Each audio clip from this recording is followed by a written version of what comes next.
Hello everyone, I'm Forrest McFreelove, and this is Speedplay Horselords number 8. We left off, we are now a 6-year-old child, we're just old enough to be educated, 10 years too young to be the Khagan.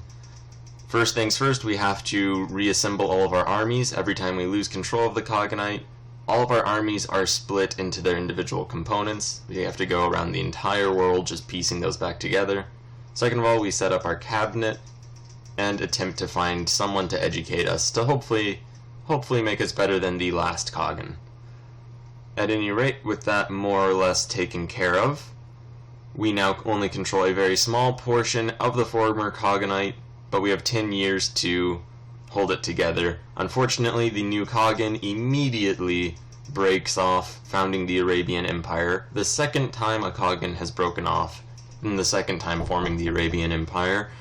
And at this point, we do have to fight a rebellion. We would normally just leave it alone. However, since they do actually attack our territory, we do deal with them. We declare war because really that's all we can do at this point, and fight an absolutely massive army. We pull back all of our forces from the nearby areas and just attempt to avoid that until we build up a strong enough force to deal with it. With our forces more or less together, we don't actually unify them, as we do want to break our forces down into individual province-occupying groups later on, but we do keep them all in the same territory. We are taking a massive amount of attrition. However, we only need to keep these armies together for the next couple months, just long enough that we can destroy this enemy army, which we are hunting down. There we go, we managed to destroy them. They still ran off a bit, but we can make peace, and that's all we need to do. Now we begin splitting our armies up across the various provinces to just go take their former positions. We don't really have to worry about revolts as much, as since we're no longer the Khagan, we can't continue the pillaging, so unfortunately we will have a moment of relative peace. We fast forward to our 16th birthday. We can go ahead and just get a marriage and all the concubines we can. As is tradition, we just sort of go after geniuses. Once we go through them, we just try to find anyone else with positive traits. Now, since we are nomadic, we can just sort of arrest random people and no one else really cares. And we go ahead and start a faction to overthrow the Khagan. He immediately just gives in. I see if we could maybe become friends with him. He has minus 100 opinion, so we just kill him. It's a bit morbid, however, we really can't afford to have the ruler of one of our sub-clans absolutely hate us. We do go ahead and just build up relations with the rest. We imprison one because it's easy enough and it would really stabilize the country. So with that all said and done, we do go ahead and just take care of whatever issues we can, and now we're finally able to begin pillaging once more, speeding our Infernal Columns right back up. It is something that we've had to wait 10 extra years to do. However, now we're able to just speed forward a bit. The Infernal Columns have moved throughout North Africa. We are now ready to retake the Arabian Empire. We've been just moving the Infernal Columns over and building up on the border. That's probably going to be the new normal. We will just keep using the Infernal Columns to suppress any domestic issues. Once they build up on our borders, we'll then use them to just press forward. Now, we do have forces still in Spain proper from, well, we never lost control over them, so we just put our forces there. There are a couple significant battles. Weirdly enough, the entire Arabian Empire is putting up less of a fight than that one single province in Africa did. Ultimately, though, we are able to win after just a few short battles, and the Infernal Columns have to go right back to the positions they were occupying in Spain. As revolts have broken out, we also begin to just dismantle their aristocracy and put Infernal Columns on all the provinces that we are taking from our vassals, our newfound vassals.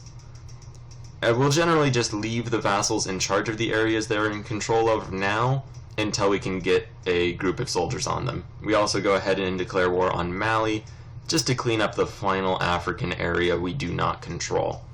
Also, I imagine it's probably sparsely developed and will be able to be pasteurized with relative ease.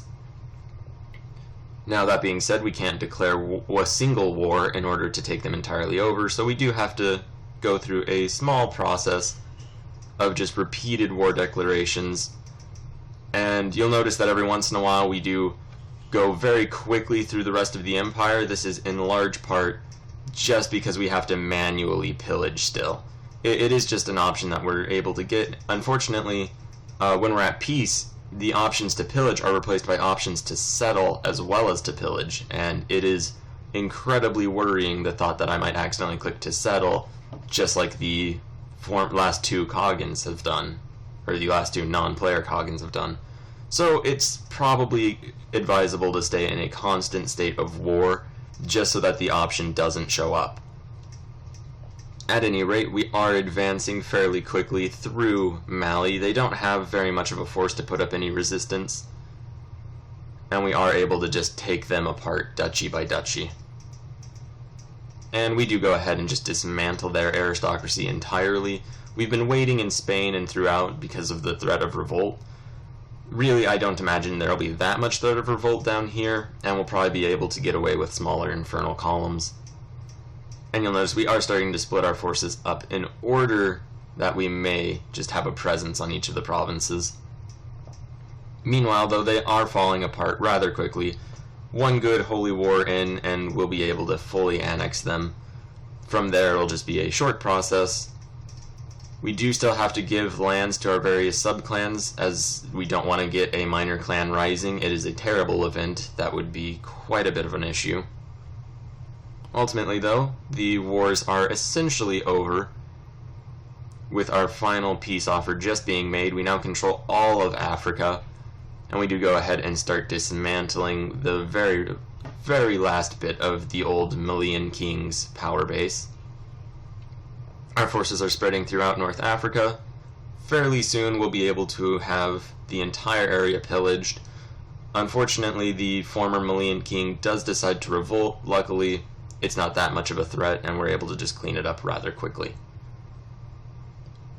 Now, with that all said and done, we do go ahead and attempt to get a different focus, and hopefully, unfortunately, you'll notice we're 27 with no kids, so we really need to worry about the succession. It's been a constant threat throughout this game. The pillaging has gone on very well. You'll notice a very large amount of land has been just brought down to absolute red economy, and really there isn't all that much we have to worry about. We have our sub-clans all divided fairly well.